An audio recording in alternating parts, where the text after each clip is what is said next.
Hello दोस्तों, इस video में हम बात करेंगे स्टैटिक कीवर्ड की। स्टैटिक कीवर्ड की हमें ज़रूरत क्यों पड़ी? स्टैटिक कीवर्ड की हमें ज़रूरत पड़ी एक क्लास मेंबर डिफ़ाइन करने के लिए,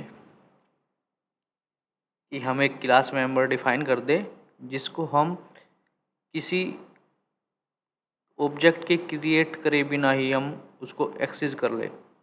means without object we access the class member. तो यहाँ पे हमें कोई ऑब्जेक्ट नहीं क्रिएट करना होता स्टैटिक कीवर्ड को एक्सेस करने के लिए। सीधा क्लास के नेम से हम इसको एक्सेस कर सकते हैं। हालांकि हम ऑब्जेक्ट से भी एक्सेस कर सकते हैं, बट इसकी डिपेंडेंसी नहीं है कि ये डिपेंड करे कि ऑब्जेक्ट के द्वारा ही कॉल होगा। हाँ, बट जो हमारे नॉन स्टैटिक मेंबर होते हैं उनकी डिपेंडेंसी है ऑब्जेक्ट पे, वो ऑब्जेक्ट के द्वारा ही कॉल होंगे। बट जो स्टैटिक कीवर्ड है वो इंडिपेंडेंटली कॉल होगा with the help of class name. Static keyword के थ्रू हम तीन चीज़ें डिक्लेयर कर सकते हैं। एक तो वेरिएबल, जिसको हम स्टैटिक वेरिएबल बोलते हैं।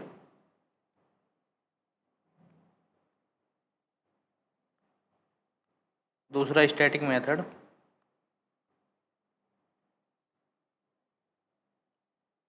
तीसरा होता है स्टैटिक ब्लॉक।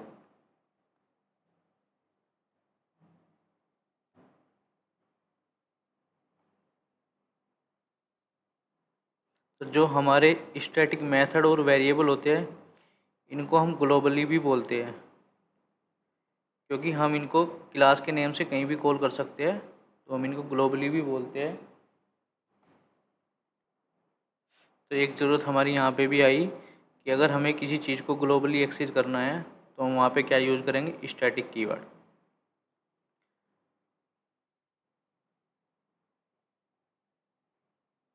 तो जो स्टैटिक कीवर्ड की मेमोरी बनती है वो एक ही बार मेमोरी बनती है जब ऑब्जेक्ट लोड होता है। वन टाइम मेमोरी क्रिएट होती है, स्टैटिक कीवर्ड हो या मेथड हो या ब्लॉक हो। तो जैसे फॉर एग्जांपल, आप इसको बिल्कुल सिंपल से एग्जांपल से समझ सकते हैं। जैसे कोई अपार्टमेंट है और उसमें बहुत सारे ऑब्जेक्ट्स है। ऑब्जेक्ट्स मतलब बहुत सारे फ्लैट्स हैं किसी एक अपार्टमेंट में। बट कुछ चीज़ें अपार्टमेंट में कॉमन होती है, जैसे प्लेग्राउंड होता है, वो एक कॉमन होता है। तो उसको हम ऐसे समझ सकते हैं कि ये हमारे ऑब्जेक्ट है जो हमारे फ्लैट्स है एक अपार्टमेंट में। और जो ये प्लेग्राउंड है ये एक स्टैटिक वेरिएबल है, मीन्स ग्लोबल वेरिएबल है जो सबके साथ शेयर किया जाएगा। इस पर कोई डिपेंडेंसी नहीं है, ये किसी का पर्सनल नहीं है। तो ऐसे ही क्लास में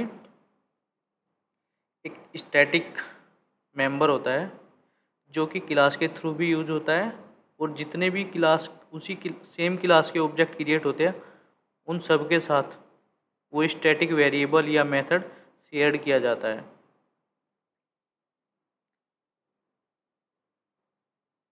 तो आप इस एग्जांपल से समझ सकते हैं।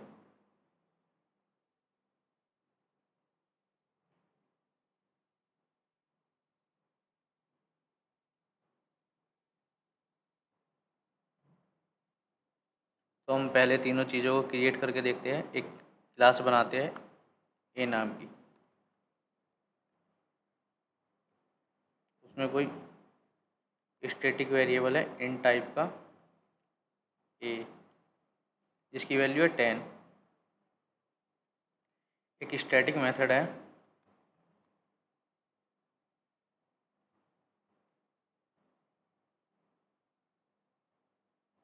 Void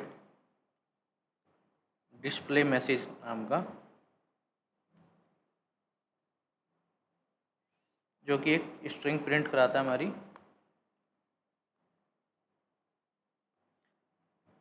hello India. एक हम यहाँ पे नॉर्मल वेरिएबल भी ले लेते हैं स्ट्रिंग टाइप का,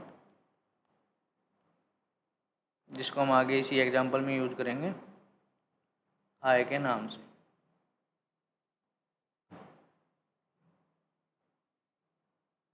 और ये हमारा हो गया स्टैटिक ब्लॉक। इसमें भी हम कुछ स्ट्रिंग प्रिंट करा लेते हैं।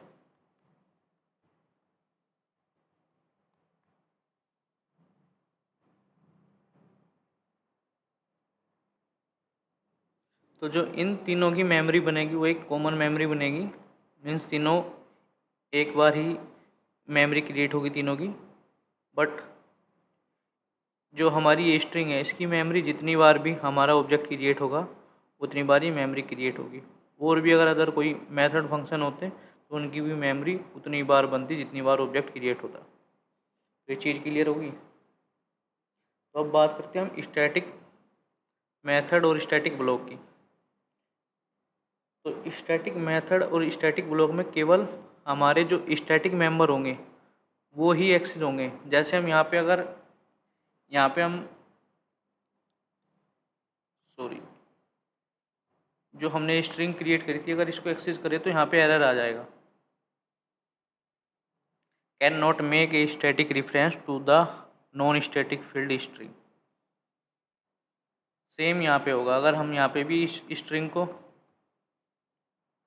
क्रिएट करने की कोशिश करेंगे सेम यहाँ पे एरर आएगा। तो आप ये बात ध्यान रखना कि हम कभी भी एक स्ट्रिंग स्टैटिक ब्लॉक या स्टैटिक मेथड में कोई भी नॉन स्टैटिक मेंबर एक्सेस नहीं कर सकते। तो अब बात करते हैं दूसरे उसकी रूल की। जो हमारा स्टैटिक मेथड होगा और स्टैटिक वेरिएबल होगा ये दोनों क्लास के नाम से भी कॉल हो जाएंगे और ऑब्जेक्ट के नाम से भी कॉल हो जाएंगे। बट जो हमारा ये स्ट्रिंग है ये हमेशा क्लास के ऑब्जेक्ट से ही कॉल होगा। और हाँ, एक और बात है इसमें कि आप कभी भी स्टैटिक मेथड को ओवर रिडन नहीं कर सकते। ओवर हाइड कर सकते हैं, हाइडिंग कर सकते हैं, बट ओवर राइडिंग या ओवरलोडिंग नहीं कर सकते।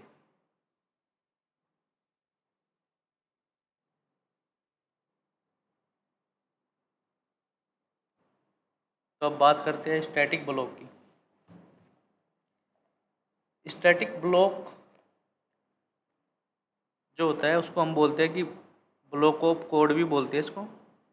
जो ये ब्लॉक है ना वो एक ही बार एग्जीक्यूट होगा जब क्लास लोड होगी। ये बात ध्यान रखना। मेथड को हम कितनी बार भी कॉल कर सकते हैं, वेरिएबल को कितनी बार भी एक्सेस कर सकते हैं, बट ये जो स्टैटिक ब्लॉक है इसमें जो ये जो भी हम कोड लिखेंगे वो एक ही बार रन होगा जब हमारी क्लास लोड होगी। तो हमें जब भी कोई ऐसी ज़रूरत पड़ती है कि हमें कोई कनेक्शन क्रिएट कर रहा है या कोई भी ऐसी कोड लिखना है कि जो हमारा क्लास लोड होते ही रन हो जाए, बस एक ही बार कोड चलाना है, तो ऐसा कोड हम स्टैटिक ब्लॉक के अंदर लिखते हैं। तो ये स्पेशलिटी है इसकी। जैसे हम कोई एप्लीकेशन पुश कर रहे हैं डिप्लॉयमेंट में, उसमें हमें कुछ जो हमारी स्टैटिक वेरिएबल्स है उनकी वैल्यू इनिशियलाइज करानी है तो उसके लिए हम इसको यूज कर सकते हैं। जैसे कोई स्टैटिक कनेक्शन वेरिएबल है, कोई काउंट वेरिएबल है, इस तरह के जो वेरिएबल होते हैं उनको इनिशियलाइज कराने के लिए बेसिकली ये यूज होता है।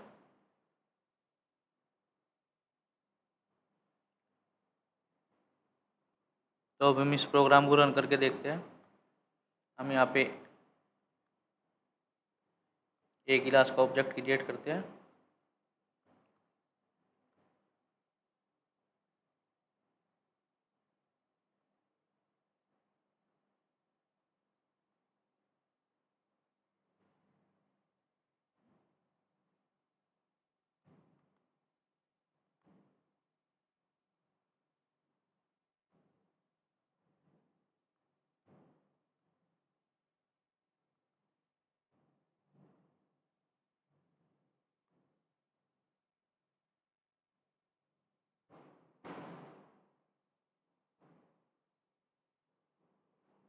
तो आप देख रहे हैं सबसे पहले स्टैटिक ब्लॉक हमारा एग्जीक्यूट हुआ है। जैसे ही क्लास लोड हुई स्टैटिक ब्लॉक एग्जीक्यूट हो गया और इन स्टैटिक वेरिएबल और स्टैटिक मेथड भी इनिशियलाइज हो गए।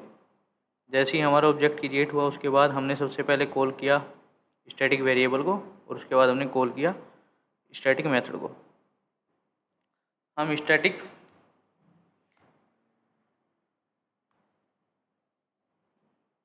वेरिएबल को डायरेक्टली भी कॉल कर सकते हैं। यहाँ पे कर देता हूँ मैं ऑब्जेक्ट क्रिएशन से पहले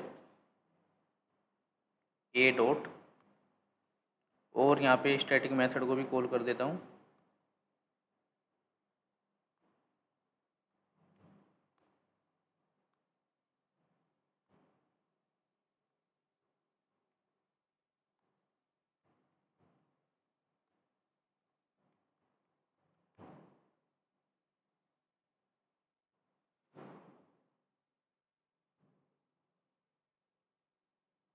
तो आप देख रहे होंगे जैसे हमारी क्लास लोड हुई स्टैटिक ब्लॉक हमारा एग्जीक्यूट हुआ और उसके बाद हमने यहाँ पे डायरेक्टली क्लास नेम से हमने कॉल किया स्टैटिक वेरिएबल को और स्टैटिक मेथड को। तो दोनों का आउटपुट आपको शो हो रहा है। उसके बाद हमने क्लास रेफरेंस से यूज किया है जो कि हमने ऑब्जेक्ट क्रिएट किया है उससे। तो सबसे बेस्ट एग्जांपल है स्टैटिक का, जो ये हमारा मेन मेथड है,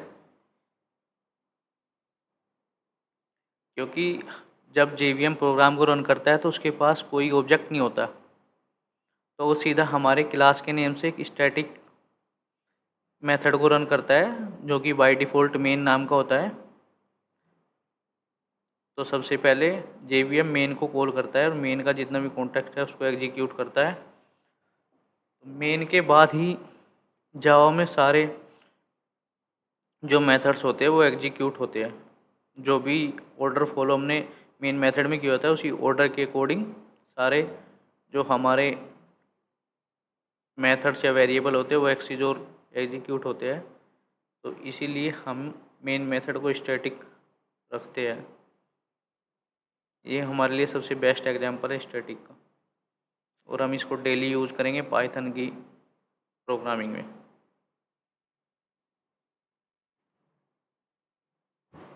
तो दोस्तों मिलते हैं नेक्स्ट वीडियो में।